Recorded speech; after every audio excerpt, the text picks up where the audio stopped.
சுடரே அருட்பெருஞ்சோதியனே பெண் சுகத்தை மிக்க விடரேயெனினும் விடுவர் எந்தாய் நினைவிட்டயல் ஒன்று அடரேன் அரைக்கணமும் பிரிந்தாற்றலன் ஆணை கண்டாயிடரே தவிர்த்தெனக்கெல்லா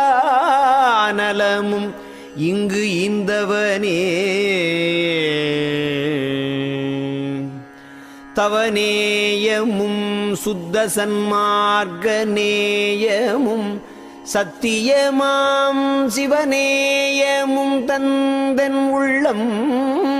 தெளிய தெளித்தனையே நவநேயமன்றில் அருட்பெருஞ்சோதியை நாடி நின்ற இவனே